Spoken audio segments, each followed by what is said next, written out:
జన్మజాతక చక్రంలో 2 గ్రహాలు ఒకే భావంలో ఉన్నాయని మీరు భయపడుతున్నారా? లేదా ఏదో ఒక గొప్ప రాజయోగం ఉందని ఆనందపడిపోతున్నారా? ఆగండి. మీరు కేవలం మనకి లగ్న కుండలి మాత్రమే చూసి మోసపోతూ ఉండొచ్చు. గ్రహాల కలయిక అంటే గ్రహ యుతి గురించి మీకు తెలియని ఒక అతి పెద్ద రహస్యాన్ని నేను ఈరోజు బట్టబయలు చేయబోతున్నాను.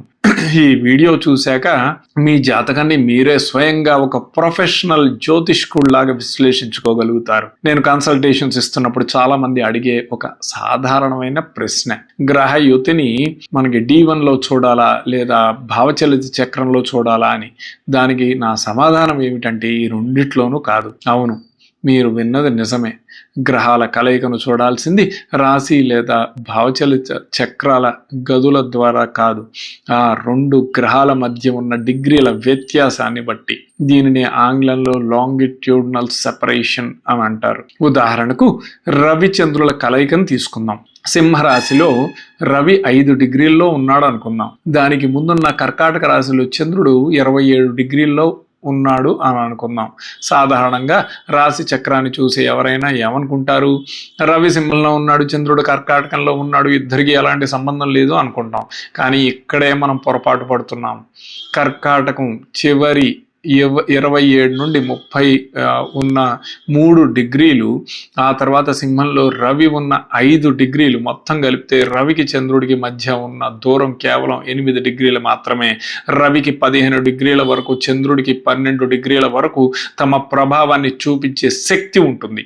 ఇక్కడ వారిద్దరి మధ్య దూరం 8 డిగ్రీలే కాబట్టి దీన్ని బలమైన అమావాస్య యోగంగా పరిగణించాలి. చూసారా, వేరే వేరే రాసుల్లో ఉన్న వారు ఎంత బలంగా కలిసి ఉన్నారో.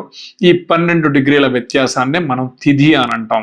ప్రతి 12 డిగ్రీలకి ఒక తిథి మారుతుంది. ఇప్పుడు మీ జీవితంలో జరిగే సంఘటనలకు ఇది ఎలా వర్తిస్తుందో మాట్లాడుకుందాం. ఉదాహరణకు వృశ్చిక రాశిలో చంద్రుడు గురువు కలిసి ఉన్నారనుకోండి. దాన్ని చూడంగానే అందరూ అద్భుతమైన గజగేసరి యోగం పట్టింది, ఇక వీరికి తిరుగులేదు, విపరీతమైన ధనయోగం, వృత్తిలో అద్భుతమైన స్థానం లభిస్తుంది అని అనుకుంటారు. కానీ ఆ యోగం మీకు ఎందుకు పనిచేయట్లేదో ఇప్పుడు వివరిస్తాను. అదే వృశ్చిక రాశిలో చంద్రుడు 2 డిగ్రీల్లో ఉండి గురువు 28 డిగ్రీల్లో ఉన్నారనుకోండి. చంద్రుని ప్రభావం 12 డిగ్రీలు కలుపుకుంటే 14 డిగ్రీల వద్దే ఆగిపోతుంది. కానీ గురువు ఎక్కడ ఉన్నాడు? 28 డిగ్రీల వద్ద ఉన్నాడు. అంటే గురువు యొక్క బలం చంద్రుని యొక్క బలం ఒకదానికొకటి తాకడం లేదు. వీరిద్దరి మధ్య ఎలాంటి సంబంధం కలయిక లేదు. కాబట్టి ఆ గజకేసరి యోగం కేవలం కంటికి మాత్రమే కనిపిస్తుంది, మీ జన్మజాతకంలో పనిచేయదు. అందుకే మీ ప్రయత్నాలు ఆశించిన ఫలితాన్ని ఇవ్వట్లేదు. మరొక ఉదాహరణ చూద్దాం. గురువు కర్కాటకంలో ఉచ్చ స్థితిలో ఉండి లగ్నానికి కేంద్రంలో గనుక ఉంటే దాన్ని హంస యోగం అని అంటాం. ఇది పంచమహాపురుష యోగాల్లో ఒకటి. సరే, తులా లగ్నానికి దశమ భావమైన కర్కాటకంలో గురువు ఉన్నాడు. కానీ గురువు 1వ డిగ్రీలో ఉన్నాడా లేదా 28వ డిగ్రీలో ఉన్నాడా అనేది ఇక్కడ అత్యంత ముఖ్యం. ఎందుకంటే 0 నుండి 5 డిగ్రీల వరకే గురువుకి సంపూర్ణ ఉచ్చ స్థితి ఉంటుంది.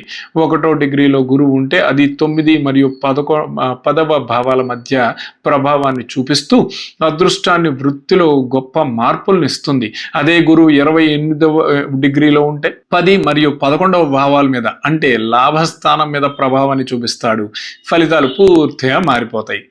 డిగ్రీలను విశ్లేషించకుండా జ్యోతిష్యం చూడడం అంటే చీకటిలో దారి వెతుక్కోవడమే. ఇక చాలా మందిని భయపెట్టే కాలసర్ప యోగం గురించి మాట్లాడుకుందాం.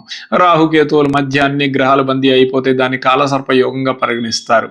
ప్రాచీన జ్యోతిష్య గ్రంథాల్లో దీని ప్రస్తావన లేకపోయినా ఈ కాలంలో దీని గురించి ఎక్కువగా భయపడుతున్నారు.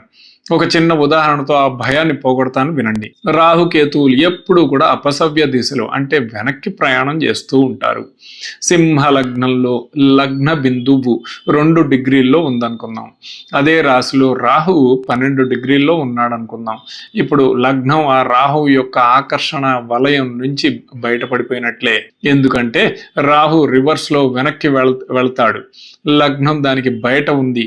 కాబట్టి మిగతా గ్రహాలు ఎలా ఉన్నా మీరు కాలసర్ప యోగం దోషం నుండి బయటపడినట్లే. కాబట్టి గ్రహాల కలయికను భావచలిత చక్రంలో చూడకూడదు. ఎందుకంటే అక్కడ నక్షత్ర పాదాల స్థితి మనకు అర్థం కాదు. D1లో చూస్తూనే డిగ్రీలని లెక్కించాలి. మరీ సంక్లిష్టమైన లెక్కల్లోకి వెళ్లకుండా ఒక సామాన్య సూత్రంగా 2 గ్రహాల మధ్య 7 నుండి 9 డిగ్రీల లోపు దూరం ఉంటే దాని బలమైన యుతి కింద లెక్కించండి. మీ జన్మ జాతకంలో గ్రహాల కలయికను బట్టే మీ కెరియర్లో వచ్చే ఒడిదుడుకులు, మీ ఆర్థిక భద్రత, మీ వైవాహిక జీవితంలో వచ్చే సంతోషాలు లేదా విభేదాలు, గొడవలు ఆధారపడి ఉంటాయి. కాబట్టి కేవలం ఒక భావంలో 2 గ్రహాలు ఉన్నాయని సంబరపడిపోకండి లేదా భయపడకండి. వాటి మధ్య ఉన్న డిగ్రీలను గమనించండి. ఇప్పుడు మీ జన్మజాతక చక్రాన్ని తీసి చూడండి. మీది ఏ లగ్నం, మీ జన్మ జాతకంలో ఏ గ్రహాలు కలిసి ఉన్నాయి, ఆ గ్రహాల మధ్య ఎన్ని డిగ్రీల దూరం ఉందో విశ్లేషించుకోండి. మీరు కామెంట్లో అందరూ కూడా date of birth, time, place పెట్టేసి జాతకం అడుగుతున్నారు. అలా చేయకండి. ఏదైతే వీడియో పెడుతున్నానో ఆ వీడియోకి సంబంధితంగా మీరు కామెంట్లు చేస్తే తప్పకుండా ప్రతి ఒక్క ప్రశ్నకి నేను సమాధానం ఇవ్వడానికి నేను ప్రయత్నం చేస్తాను. మీ అనుభవాలను కూడా మాతో పంచుకోండి. ఇలాంటి మరెన్నో అద్భుతమైన ప్రామాణికమైన వైదిక జ్యోతిష్య రహస్యాల కోసం ఆస్ట్రోవేద క్రియేషన్స్ ఛానల్ను తప్పకుండా ఫాలో అవ్వండి. నమస్కారం.